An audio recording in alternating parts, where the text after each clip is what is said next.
आदरणीय दर्शकवृन्द नमस्कार। News and भ्यूजमा यहाँलाई हार्दिक स्वागत छ। म विक्रम श्रेष्ठ। दर्शकवृन्द, आजको न्यूज एन्ड भ्यूजमा हामीले उठाएको विषय बालिकामाथिको बलात्कार र त्यसपछिको क्रूर हत्या, जो यसको श्रृङ्खला लामो समयदेखि चलिराखेको छ र नेपाली समाजमा यो यति धेरै विकृत बनिराखेको छ, यति धेरै जघन्य अपराधको रूपमा अगाडि बढिराखेको छ कि यस घटनामा संलग्न दोषीहरू, अपराधीहरू पहिचान नहुने र उनीहरू अपराध कर्मको सजायबाट उन्मुक्ति पाइरहने यो श्रृङ्खला एकाध घटनाहरूबाट अगाडि बढिरहँदाखेरि यसले घटनालाई थप प्रशय दिइराखेको मानवाधिकार कर्मीहरू र यससँग सरकार राख्ने व्यक्तिहरूले भन्दै आइराखेका छन्। र पछिल्लो समय बझाङ जिल्लाको मस्टा गाउँपालिकामा जो 12 वर्षीय बालिकाको हत्या भयो र त्यसपछिको परिस्थिति जसरी सिर्जना भइराखेको छ, यसमा आम सर्वसाधारण, आम मानवाधिकारवादीहरू र जनप्रतिनिधिहरूको ध्यान पनि आकृष्ट भएको देखिएको छ। र घटना घटेको एक हप्ता भयो र एक हप्ताको बीचमा त्यहाँ स्थित खटिएका प्रहरीहरूले घटनामा संलग्न रहेको आरोपमा एकजना व्यक्ति पक्राउ गरेको छ र पक्राउ गरेर आज सार्वजनिक पनि गरेको छ। र पक्राउ परेर सार्वजनिक हुने व्यक्ति रहेका छन् 18 वर्षीय राजेन्द्र बोहरा। योभन्दा अगाडि पनि उनी यस्तै प्रकृतिको जघन्य अपराधमा संलग्न भएको र समाजका केही नेतृत्व वर्गहरूको सहभागीको बैठकबाट अथवा छलफलबाट आगामी दिनमा यस्तो घटना नघटाउने भन्ने सहमतिमा उनलाई स्वतन्त्र छाडिएको भनिएको छ। र त्यसपछि फेरि उनी यो घटनामा मुछिएको प्रहरीको अहिलेसम्मको अनुसन्धान र अध्ययनले देखाएको छ। राजेन्द्र बोहरा घटनामा संलग्न हो या होइन, अथवा उनी अपराधी हुन् या होइनन्, प्रहरीको थप अनुसन्धान र न्यायालयले यसलाई थप पुष्टि गर्ला अथवा फैसला गर्ला। यद्यपि अहिले नै उनी दोषी हुन् भनेर भन्न सक्ने अवस्था त छैन। यद्यपि उनको विगतको चरित्रहरू हेर्ने र विगतमा जुन किसिमको अपराधमा उनी संलग्न भए त्यो घटनाहरूलाई मध्यनजर गर्ने हो भने यो घटनामा उनको संलग्नता छ भनेर अहिले एउटा अनुमान लगाउनको लागि फरक पर्ने देखिन्न। सम्झना कामीको घटना मात्रै होइन, यी लगायत अरू थुप्रै घटनाहरू छन् जो रहस्यको गर्भमै रहेका छन्। कतिपय घटनाहरू र कतिपय घटनाहरूको दोषी भेटिँदा समेत, दोषी पक्राउ हुँदाखेरि समेत राजनीतिक दबाब र अरू थुप्रै दबाब र त्यो खालको अभियानका कारणले गर्दाखेरि दोषीहरू कानुनको कठघरामा उभिन सकेका छैनन् अथवा कमभन्दा कम कानुनी सजायबाट उनीहरूलाई उन्मुक्ति दिलाउने प्रयासहरू पनि भइरहेका छन्।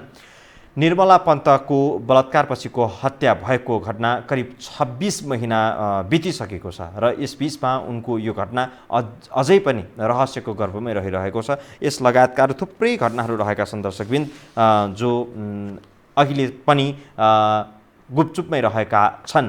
दोषीले कानुनी कारबाहीको भागीदार बाट वञ्चित हुनुपर्ने र जो पीडित छन्, पीडितले न्याय नपाउने यो अवस्था नेपालमा कानुनी राज्य भएको देशमा कहिलेसम्म? अब जनजनले यो प्रश्न गर्न थालिसकेका छन् र अझै पनि घटनाहरूलाई राजनैतिक दाउपेच अथवा राजनैतिक ढाकछोपबाट नै प्रेरित गर्ने हो भने, त्यसको प्रभावमा राख्ने हो भने दोषीले सजाय कहिले पाउने र पीडितले न्याय कहिले पाउने, यो विषय गम्भीर विषय बन्न सक्छ। आजको न्यूज एन्ड भ्यूज हामीले यो विषयमा जोडेका छौँ। पछिल्लो समय बलात्कार र बलात्कारपछिको हत्याका घटनाहरू बढ्दै जाँदाखेरि यसले समाजमा एउटा नकारात्मक असर र प्रभाव त पारेको छ नै। अब जनप्रतिनिधिहरूले यो विषयलाई कसरी सोचिरहेका छन्? कानुन संशोधन गरेर मृत्युदण्डसम्मको सजाय व्यवस्था गरिनुपर्छ भन्ने आवाजहरू पनि सदनभित्रै उठ्न थालिसकेको छ अथवा संसदमा रहेका सदस्यले आवाज उठाउन थालिसकेका छन्। र कतिपयको तर्क यो पनि छ कि भावनामा बहकिएर कुनै घटनाहरूलाई आम जनताबाट धेरै प्राथमिकतामा राखिएको भन्ने आधारलाई मात्रै आधार मानेर भावनामा बहकिएर यसलाई मृत्युदण्डको व्यवस्था गर्ने अथवा कठोर सजायको व्यवस्था गर्ने भन्ने विषयहरूलाई प्राथमिकतामा राख्न हुन्न। तर्क र तथ्यलाई विश्लेषण गरी कानुनहरू निर्माण र संशोधन गरिनुपर्छ भन्ने आवाजहरू पनि संसदमा छँदै नै छ। बलात्कार र बलात्कारपछि हत्या जुन यो क्रूर किसिमको अपराध छ, यो अपराधमा संलग्न हुनेहरूलाई मृत्युदण्डको पनि सजाय हुनुपर्छ भन्ने आवाज पछिल्लो समय आम सर्वसाधारणको सामाजिक सञ्जाल मार्फत अथवा अरू विभिन्न माध्यम मार्फत आवाजहरू बुलन्द हुँदै गर्दाखेरि संसदमा रहेका जनप्रतिनिधिहरूले पनि यो आवाजलाई साथ दिएको देखिन्छ अथवा उनीहरू भन्छन् कि संविधान संशोधन गरेर भए पनि मृत्युदण्डको व्यवस्था गरिनुपर्छ।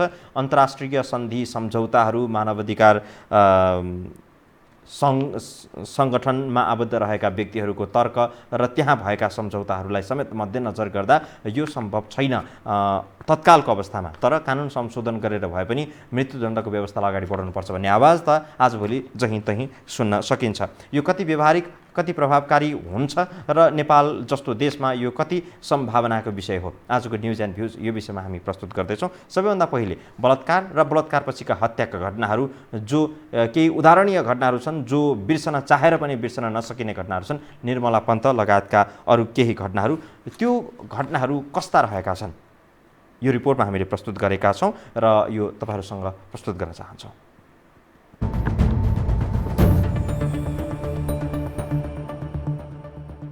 बलात्कार अनि हत्या सुन्दै आङ सिरिङ्ग हुने यस्ता घटना रोकिएका छैनन्। पछिल्लो पटक बजाङमा बालिका सम्झना बिकको बलात्कारपछि हत्या भएको छ। हत्या भएको 1 हप्ता बिते पनि सम्झनाको सब परिवारले बुझ्न मानेका छैनन्। अपराधीलाई कानुनी दायरामा ल्याउने विषयमा प्रहरीबाट चित्तबुझ्दो जवाफ नआएको परिवारको दाबी छ। सम्झनाको मात्र होइन, कैलालीकी माया बिका, धनुषाकी द्वितीय रेशमा रसाइली, मोरङकी रूपमती कुमारी दास र कास्कीकी श्रेया सुनारको पनि बलात्कारपछि हत्या भएको थियो। तर पीडित परिवारले राहतको महसुस गर्न सकेका छैनन्। अपराधमा जात, धर्म र राजनीति हुँदैन, तर यी घटनालाई जातमा लगेर जुडियो।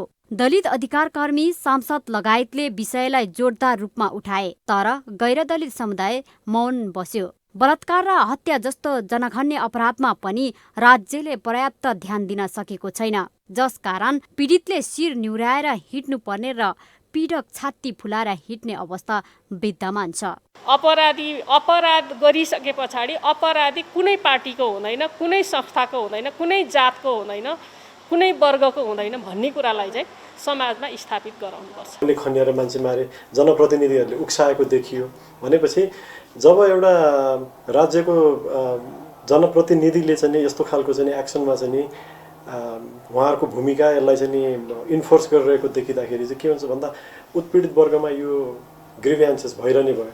सानालाई ऐन, ठुलालाई चैनको अवस्था अन्त्य नभएकाले समस्या जिउको त्यो रहेको बताउँछिन् सांसद लक्ष्मी परियार। सामान्य घटना भन्दै ढाकछोप गरिँदा समस्या विकराल भएको उनको ठम्याइ छ। जहाँसम्म लाग्छ अहिलेको जुन यो कानुनले चाहिँ दलितलाई यो चाहिँ ठुलालाई ऐन, सानालाई के अरे ठुलालाई चैन र सानालाई ऐन भन्ने कुरा छ, त्यसले चाहिँ प्रमाणित गर्छ र त्यो चाहिँ दलित समुदायको घटना हो। त्यसले के पनि गर्न सक्दैन, त्यो समुदायबाट चाहिँ कोही पनि पहुँचमा छैन भन्ने खालको जुन एउटा मानसिकताले अहिले गाइडेड गरिरहेको छ, त्यसैको चाहिँ यो परिदृश्य हो भन्ने। सङ्घीय लोकतान्त्रिक गणतन्त्र स्थापनासँगै कानुनी रूपमा सबै नागरिक समान भए पनि व्यवहारमा अझै विभेद छ। विभेद अन्त्यका लागि कानुन पनि छ, तर कार्यान्वयन पक्ष अत्यन्त फितलो छ, जसको मारमा परेका छन् दलित समुदाय। कतिपय अवस्थामा त प्रहरीले उजुरी लिन समेत मान्दैन। उजुरी दर्ता भए पनि जातकै आधारमा मुद्दा कमजोर बनाउने गरिएको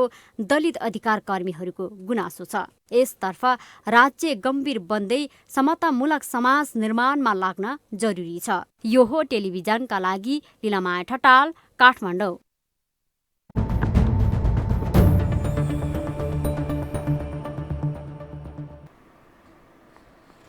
दर्शकवृन्द, मुलुकी अपराध संहिता 2075ले पनि यस किसिमको घटनामा संलग्न दोषीलाई आजीवन कैदको व्यवस्था गर्ने भनेर त्यो व्यवस्था गरेको छ। अर्थात् उसको जीवन रहेसम्म, बाँचुन्जेलसम्म उनलाई कैद गर्ने सम्मको व्यवस्था गरेको छ कानुनमा। तर त्यो कानुन निर्माण भए पनि त्यसको व्यावहारिकतामा धेरैले शङ्का गरिरहेका छन् र धेरैले यसमा राजनीतिक दाउपेच अथवा प्रभाव हुने भएका कारणले कानुनहरूको प्रयोग अथवा कानुनको फितलो प्रयोग भइराखेको छ, यसतर्फ चिन्तित देखिएका छन् धेरै मानिसहरू। र आम सर्वसाधारणको विश्लेषण अथवा अनुमान पनि यही रहेको छ र अब कानुन संशोधन गरेर मृत्युदण्डको व्यवस्था समेत गर्नुपर्छ भन्ने आवाज जनस्तरबाट र संसदमा रहेका सदस्यहरूको समेत बोलीहरू आउँदै गर्दाखेरि यसलाई अब कसरी हेर्ने यो एक प्रकारले संवेदनशील विषय हो, किनकि यो नेपालमा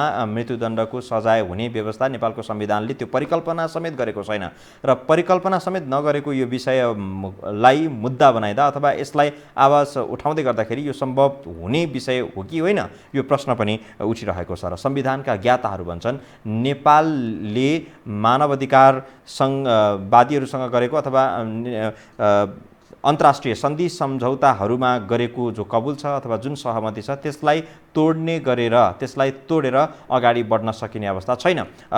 यस हिसाबले मृत्युदण्डको कल्पना अहिले गर्न सकिन्न। यद्यपि भएका कानुनलाई परिमार्जन गरेर त्यसलाई कठोर बनाउने सवालमा भने सबैको मत ऐक्यता रहिरहेको छ। अब संविधानको धाराहरूलाई अथवा संविधानमा भएको व्यवस्थालाई कठोर बनाउने सवालमा त मुलुकी अपराध संहिता 2075 जो जारी भएको छ यसमा लेखिएका विषयहरू पनि कम फितलो छैन, यो निकै कडा किसिमको छ। मुलुकी अपराध संहिता ऐन 2074 को परिच्छेद 5 को दफा 41ले गरेको व्यवस्था अनुसार जो यसमा दोषी करार भएको अवस्थामा फैसला भएको अवस्थामा उनलाई यो दफाको प्रयोग गरेर जीवन रहेसम्म उनी बाँचुन्जेलसम्म कैदको व्यवस्था गर्ने व्यवस्था गरेको छ। दर्शक महानुभावहरूको फोन प्रतिक्रिया पनि लिन्छौँ र त्यसपछि केही बेरपछि हामीले एउटा भिडियो रिपोर्ट तयार पारेका छौँ। संसदमा रहेका जनप्रतिनिधिहरूको आवाज चाहिँ यो विषयमा के रहेको छ भन्ने विषयमा सम्पर्कमा कोही जोडिने क्रममा हुनुहुन्छ। नमस्कार। हेलो। नमस्ते। नमस्ते हजुर, को बोल्दै हुनुहुन्छ? हजुर, नेत्रजी भन्नुहोस्। यो मानव अधिकार भन्छ नि, हजुर, यो मानव अधिकार भनेकै मैले बुझिनँ क्या। यो मानव अधिकार भन्नेहरूले अनि बलात्कार गर्ने, मार्ने, झुन्डाएर मार्ने, दुनियाँ दिवाना गरेर मार्दा मिल्ने, लाउँदा किन नमिल्ने? अरू देशमा इन्डिया तपाईँको चाहिँ पाकिस्तान चाइनामा छ, अनि त्यहाँ के मानव अधिकार छैन त्यहाँ? अनि त्यो देशमा किन मिल्ने? नेपालमा कारण के किन नमिल्ने? अनि तपाईँको चाहिँ अहिले फुजेलको कति वर्ष भयो हेर्नु त। अनि प्रचण्डले भने 5000 मैले मारेको भने अब यस्ताहरू चाहिँ खुल्ला आम हिँडिरहेका छन्। बलात्कार गरेकालाई ढाकछोप गरेर पार्टीले जोगाइदिन्छ, सुरक्षाकर्मीले जोगाइदिन्छ। अनि यस्तो भएपछि तपाईँ बलात्कार त त्यो अनिवार्य हुन्छ। त्यो नियम कानुनलाई यिनीहरूलाई जन्म कैद कारावास कि गर्नु पर्यो। त्यो बिचमा यिनीहरूलाई छोड्ने होइन। म कुनै चाहिँ धरोटी राखेर जमानतमा यसमा छोड्ने होइन। तपाईँको पुरा त्यो गर्नु पर्यो र यो कि मृत्युदण्ड हुनुपर्छ। तपाईँको यासित छर्ने अर्काको जिन्दगी उगर्ने हो भने कि त त्यसलाई त्यही बेला बदला खुनको बदला खुन हुनु पर्यो। अनि कानुन विभिन्न उपायहरू छ नि, तर यहाँ उन्मुक्ति दिँदैछ, पार्टीले जोगाउँदैछ, नेताले जोगाउँदैछ, सुरक्षाकर्मीले जोगाउँदैछ। त्यो गरिब जनताको ज्यान होइन।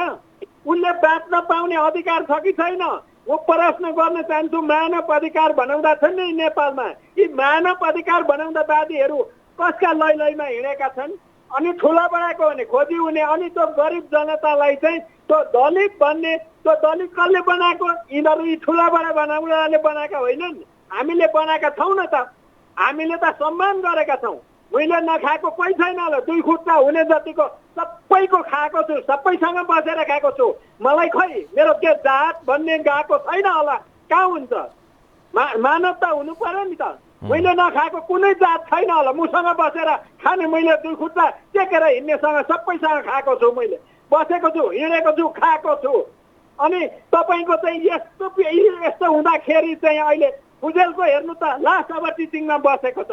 अनि यहाँ किन खेलबाड गरिन्छ? गरिब जनतामाथि किन खेलबाड गरिन्छ? यो अन्तर्राष्ट्रमा पैसा 1 रुपियाँ उठाएर पनि अन्तर्राष्ट्र मुद्दा लानुपर्छ।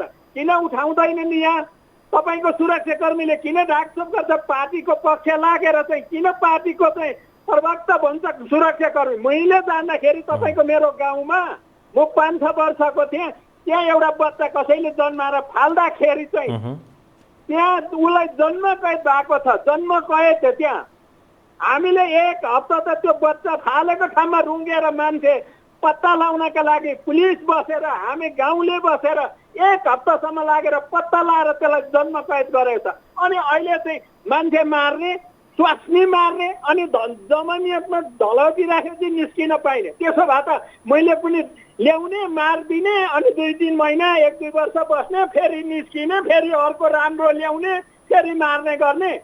यो कानुन अति फेल भइसक्यो। यो कानुनै काम लाग्दैन। यो बन्द गर्नुपर्छ। यो कानुन खारेज गर्नुपर्छ।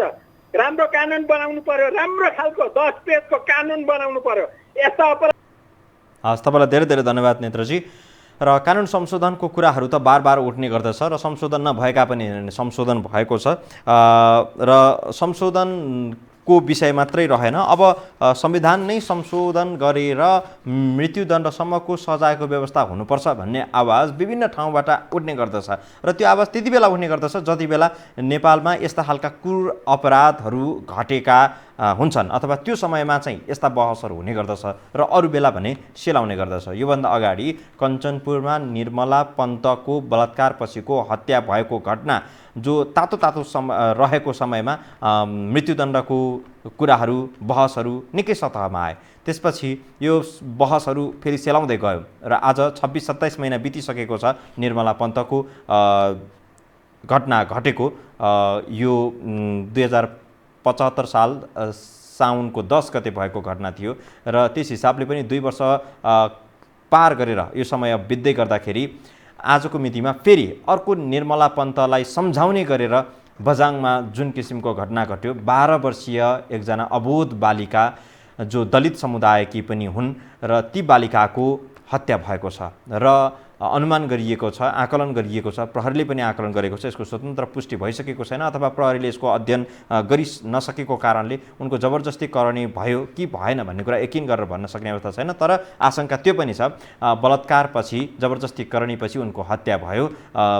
यस हिसाबले हेर्दाखेरि यो किसिमको अमानवीय र अत्यन्त क्रूर किसिमको घटना मानवीय संवेदनालाई नै भुलाउने गरी अथवा भुल्ने गरी जुन किसिमको घटना घटिराखेको छ यस विषयमा यति बेलामा चाहिँ मृत्युदण्डको बहस सतहमा आउने गर्दछ र यति बेला सांसदहरू फेरि एकपटक बहस र छलफलमा जुटेका छन्।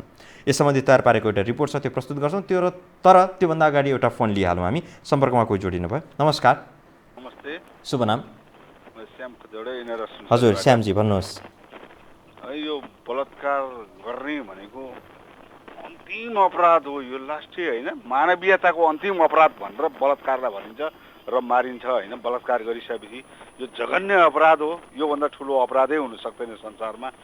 र हाम्रा कानुन यस्ता छन् होइन, जतिसुकै गरे पनि कानुनी पक्ष तगडा भएन भने, कानुनी पक्ष लागि परेन भने यो वाद विवाद गरेर नारा जुलुस निकालेर यो केही हुँदैन।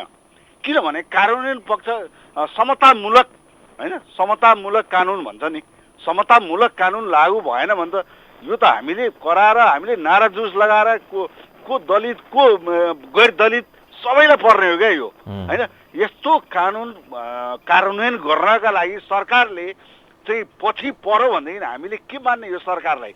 एउटा कारण नहुँदा हुँदै यो अहिले पनि अब प्रहरीले लिन मानेको छैन भनिरहेको छ होइन। यो बलात्कारलाई घरमै मिलाउने, गाउँघरमै मिलाउने यस्ता अवस्था धेरै ठाउँमा रहेका छन्।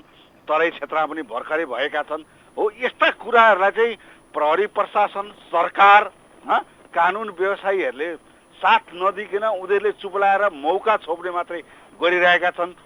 सबभन्दा पहिलो कुरो के भनेदेखि पद पैसा र शक्ति भएपछि कानुनलाई किन्दो रहेछ होइन। न्यायाधीश र फैसलाधीश दुई किसिमको हुन्छ है। फेरि न्यायालय पनि न्यायाधीश र फैसलाधीश दुई किसिमको भइदियो भने बडा गाह्रो हुन्छ। न्यायाधीश सक्षम एउटा नेतृत्व गर्ने, कानुनको पक्षमा बोल्ने न्यायाधीश हुन्छ। अनि हाम्रो चाहिँ फैसलाधीश भनेका हाम्रो सरकारले नियुक्त गरेका व्यक्तिहरू, पार्टीका व्यक्तिहरू न्यायाधीश भयो भने बडा गाह्रो हुँदो रहेछ यो फेरि अदालतमा पनि, अन्यथा नहोस्। त्यसकारणले गर्दाखेरि कानुनी पक्ष समतामूलक चाहिँ कार्यान्वयन भएन भने हामीले नारा जुस लगाएर हामीले उचालेर मानव अधिकार आएर केही पनि हुँदैन। सबभन्दा ठुलो कुरो कार्यान्वयन हो। कार्यान्वयन संविधानमा के लेखिएको छ होइन, आचार संहिता हाम्रो मुलुकी आचार संहितामा के लेखिएको छ जबसम्म कार्यान्वयन हुँदा 20 वर्ष जेल 10 वर्ष 10 लाख रुपियाँ भनेर केही पनि हुँदैन। कार्यान्वयन पक्ष दोहोऱ्याउनु पर्यो, सरकार दोहोऱ्याउनु पर्यो, जघन्य अपराध हो भन्ने ठम्याइ हुनु पर्यो, सबैले गर्नु पर्यो नि। कार्यान्वयन पक्ष सरकार कानुन भएन भन्दा हामी त यो हेर्नुहोस् अहिलेसम्म निर्मला हत्याकाण्ड पत्ता लागेको छैन। यही हाम्रो सुनसरीमा हत्या भएका छन् भर्खरै 12 वर्षकी चेली भनेदेखि यस्ता कुराहरू चाहिँ सरकारले होइन घरै मिलाउँ अथवा प्रहरीले लिनै नमान्ने, आवेदन निवेदनै लिन नमान्ने, यस्तासम्म यो के भने पद पैसा शक्तिको आडमा हो नि। लिन नमान्ने किन? प्रहरीको काम के हो? बुट बजार्ने हो र? सरकारका मन्त्री र उच्च पदस्थलाई बुट बजार्ने भात पकाउने मात्रै हो र? लिनु पर्यो नि। मेरो जागिर गए जान्छ, मेरो जागिर जान्छ, म कानुनको पक्षमा छु भन्ने प्रहरी उभिनु पर्यो नि। सरकार उभिनु पर्यो नि। यसको बलात्कार भएको छ, यसलाई पक्रि, यसलाई गर भन्। पद पैसा मन्त्रीको कोही मान्छे पर भने छोडिदिने। एउटा सानो एउटा गरिब जनताको लागि मात्र कानुन हो र यो देशमा त्यही गरिब जनता मात्रै हो। पैसा भएदेखि सबै आफ्नै हुने, अरू कोही नहुने, यस्तो पनि कानुन हुन्छ? किन कानुन लागू हुँदैन? त्यसलाई किन जन्म कैदै किन नगरे? हामीले एसिड छर्किनलाई हामी गर्ने, यो बलात्कारी जस्तो अपराधलाई गर्ने, यस्ता कुराहरूमा चाहिँ लागु न हामी। मन्त्रीले भत्काउने बिगार्ने यिनीहरूले के हाम्रो लागि गरेका हुन् र? मन्त्री राख्ने यिनीहरू हाम्रो लागि हो, जनताको लागि हो। गरिब मरे यहाँ मरे भनेर मन्त्री फेर्न लागेका हुन् र? आफ्नै लागि हो नि, पौठा चोरी हो नि। खोइ कानुन यहाँ मान्छे मर्दैछन्, बलात्कार हुँदैछन्, एसिड छर्किँदैछन्, दिउँसै मार्दैछन्। के गुन्डागर्दी हो? के अरे राजनीति पार्टीको मान्छे भयो भने यहाँ छुट्ने, यहाँ सानो गरिब भयो भने पेल्ने हो? प्रहरी प्रशासनको काम यही हो र? होइन नि। कानुन लागू हुनु पर्यो, कानुन दह्रो हुनु पर्यो, सरकार दह्रो हुनु पर्यो, न्यायालय दह्रो हुनु पर्यो। होइन भनेदेखि त यहाँ जनता पिल्च्या हुन्छ, गरिब निमुखा मर्या हुन्छन्, यहाँ कोही पनि बाँकी रहँदैन। यही अवस्था, यही सरकार, यही कानुन, यही पुलिस भयो भने यहाँ मान्छे बाँच्दैन। अब यही नै हो मेरो अनुरोध। हस्, तपाईँलाई धेरै धेरै धन्यवाद श्यामजी। र जनताको भावना यसरी आइराखेको छ कि कानुनमा पर्याप्त व्यवस्थाहरू छन्, तर ती भएका व्यवस्थाहरूलाई समेत स्पष्ट रूपमा कार्यान्वयन नगरिँदाखेरि, राजनीतिक दबावमा अथवा सामाजिक प्रभावहरूमा पर्दाखेरि ती कानुनहरू यति बेला निष्क्रिय बनेका छन् र दोषीहरू स्वतन्त्र रूपमा हिँडिरहेका छन्। जो दोषी अपराधीले कानुन बमोजिम भोग्नुपर्ने हो त्यो भोग्न पाइरहेका छैनन् अथवा उनीहरू भोग्न विवश पनि राखेको छैन। यो सबै संरक्षणको प्रभाव हो। आम जनताको बुझाइ यस्तो छ र यो बुझाइलाई चिर्न सरकारले अथवा सम्बन्धित निकाय संयन्त्रहरू संवेदनशील त बन्न जरुरी छ नै। अब मृत्युदण्डको विषय जो हामीले अघि जोड्यौँ, यो सम्भावनाभित्रका विषय हुन् कि यो भावनामा बहकिएर मात्रै तर्क गर्ने विषय मात्रै हो? यसमा संविधान का ज्ञाताहरू र संसदमा रहेका जनप्रतिनिधिहरूको पनि धारहरू अलिक फरक देखिएको छ। यो विषयलाई समेटेर तयार पारेका छौँ हामीले एउटा भिडियो रिपोर्ट, यो प्रस्तुत गर्छौँ।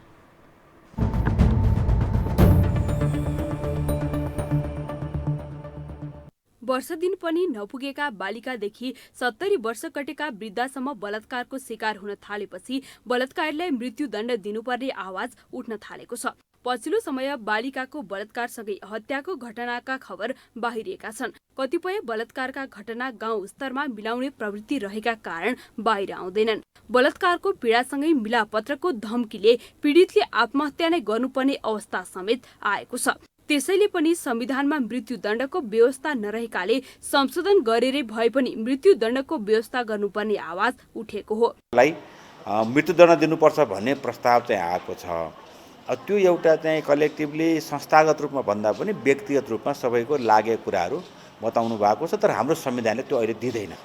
अहिले हामीले मृत्युदण्डको व्यवस्था गर्न सक्दैनौँ। त्यसको निम्ति हामी कडा कानुन बनाउन सक्छौँ अनि मृत्युदण्ड समानका चाहिँ अरू खालका चाहिँ हामीले कैदहरू तोक्न सक्छौँ। तर मृत्युदण्ड दिन नसक्ने हुँदाखेरि मलाई लाग्छ चाहिँ अहिले अब यो प्रस्ताव आएको छ, छलफलको विषय बन्छ, तर चाहिँ मृत्युदण्डको व्यवस्था हुन सक्दैन। संविधान संशोधन किन मिल्छ? संविधान संशोधन गर्दाखेरि त हामीले चाहिँ मृत्युदण्डको प्रावधान राख्न सक्छौँ। तर अहिले चाहिँ अन्तर्राष्ट्रिय प्र्याक्टिस, विश्वको परिवेश, हामी लोकतान्त्रिक व्यवस्थामा आइपुगेका छौँ। गणतान्त्रिक हाम्रो संविधान अथवा चाहिँ के अरे सङ्घीय लोकतान्त्रिक गणतन्त्रमा हामी आफ्नो सरकार र चाहिँ यो व्यवस्था ल्याएको हुँदाखेरि चाहिँ अहिले तत्काल चाहिँ मृत्युदण्डको व्यवस्था गर्न सकिने अवस्था देखिँदैन। संविधान भनेको त कुनै त्यो कुरान जस्तो दस्तावेज होइन, गीता जस्तै होइन, समय सापेक्ष जनताको माग अनि जनताको भावना अनुसार त्यसलाई संशोधन जाने पनि हो नि। अब यो कति जायज छ वा छैन भन्ने कुरा होइन, अन्तर्राष्ट्रिय जगतमा पनि हाम्रो भूमिका होइन, मानव अधिकार सङ्घको हामी डिक्लेरेसनमा कमिटमेन्ट भएको कुराहरू, यो सबै कुरा दृष्टि गरेर चाहिँ छलफलको माध्यमबाट यसलाई संशोधन गर्नुपर्छ। अनि सरकारले एकतर्फी गर्नु पनि हुँदैन, सबै राजनीतिक पार्टी दलबाट अब महिलाहरूको सबै सहभागिता सहितको चाहिँ नि व्यापक छलफल। अनि यो कुरा त उठ्यो नि, उठेपछि अब यसलाई संशोधन लाने विषय त मुद्दा त रह्यो, यो मुद्दा राखिराख्नु भएन, या त यस या त नोमा चाहिँ टुङ्ग्याउनुपर्छ यसलाई। बलात्कारीलाई मृत्युदण्ड दिन मानव अधिकार सम्बन्धी अन्तर्राष्ट्रिय सन्धि सम्झौता संशोधन गर्न पछि पर्न नहुने सरकारवालाको भनाइ छ। तर कतिपय भने नेपालले मानव अधिकारको अन्तर्राष्ट्रिय सन्धिमा भाग लिएर हस्ताक्षर गरेको विषय भुल्न नहुने बताउँछन्। त्यसैले भावनामा बहेर वा आवेगमा आएर निर्णय लिन नहुने उनीहरूको तर्क छ। कुनै पनि अपराध जस्तो सुकै अपराध गरोस् मान्छेलाई मृत्युदण्ड दिनु हुँदैन भन्ने हाम्रो संविधानले कबुल गरेको छ। त्यसको मुख्य कारण हो हामीले अन्तर्राष्ट्रिय महासन्धिमा हस्ताक्षर गरेर त्यो महासन्धिमा सहभागी भएका छौँ। त्यसकारणले नेपालले मृत्युदण्ड दिन सक्ने अवस्था छैन, त्यस्तो कानुन बनाउन सक्ने अवस्था छैन। नबुझेर कोही कसैले मृत्युदण्ड हुनुपर्छ भनेको आवेशजन्य वा आक्रोशजन्य आवाज हो। त्यसकारणले बलात्कार बढ्दो क्रममा छ, खास गरी नाबालकको बलात्कार, असहाय अपाङ्ग नारीहरूको बलात्कार, वृद्धहरूको बलात्कार र हाडनातामा समेत बलात्कारको चाहिँ नि शिकार हुन थालेको कुरा भएकोले यो बलात्कार सम्बन्धी कानुनलाई कडा बनाउने मानिसहरूमा सोच आइरहेको छ। वास्तवमा जति धेरै सजाय दिए पनि संसारको डाटाबाट के देखिन्छ भने कडा सजायबाट अपराध घट्ने होइन।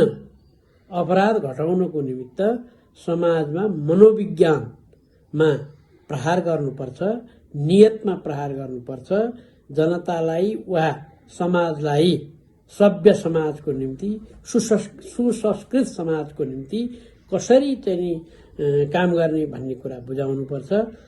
त्यसरी चाहिँ बलात्कारलाई घटाउन सकिन्छ र भइरहेको कानुनलाई कडाइका साथ पालना गर्नुपर्दछ। हामीले धेरै मेहनत गरेर बलात्कार सम्बन्धी कानुन मुलुकी फौजदारी संहितामा ल्याएका छौँ र त्यो अहिले ऐन जारी नै छ। त्यो ऐन अनुसार कसैलाई पनि छुट छैन। त्यसो भएको हुनाले यो सामाजिक कलङ्कको रूपमा बढ्दै आएको बलात्कारलाई मृत्युदण्ड दिन सक्ने नेपालले अहिलेको अवस्थामा सक्ने अवस्था छैन। भारतमा मृत्युदण्डको व्यवस्था छ, त्यहाँ पनि बलात्कार घटेको छैन। त्यसैले हामीले मृत्युदण्ड भन्दा पनि अहिले भइरहेको कानुनलाई कडाइका साथ पालना गरेर समाजलाई सचेत गराउनु पर्दछ। आम जनताको आवश्यकता सबैले महसुस गर्नु भएमा, सबैतिरबाट आवाज उठाएमा अवश्य पनि संसदमा सबै राजनैतिक दलहरूको एकमत छ। यसमा सबै माननीय सबै दलका महिला सांसदहरूको उपस्थिति थियो र सबैजनाको चाहिँ एक स्वर आवाज नै छ। त्यसै कारणले आवश्यकता परेमा कानुनलाई, संविधानलाई हामीले संशोधन गर्न सक्छौँ पनि, सक्ने अवस्था पनि छ होइन, सक्छौँ पनि। तर अब यसलाई चाहिँ सरकारले पनि यसलाई बडो संवेदनशील रूपमा हेरेर त्यसतर्फ चाहिँ सोच्नुपर्छ होला भन्ने लाग्छ। बलात्कार, हत्या लगायतका अपराधजन्य कार्यलाई निरुत्साहन गर्न गरिएको सजायको व्यवस्था कार्यान्वयन नहुँदा यस्ता घटनाले दिनहुँ प्रश्रय पाइरहेको बुझ्न सकिन्छ। नयाँ कानुन ल्याउने भन्दा भएकाको प्रभावकारी बनाउन राज्यका निकायको ध्यान जान आवश्यक रहेको छ। यो हो टेलिभिजनका लागि क्यामेरामा शिर श्रेष्ठका साथ कान्ति नेउपाने, काठमाडौँ।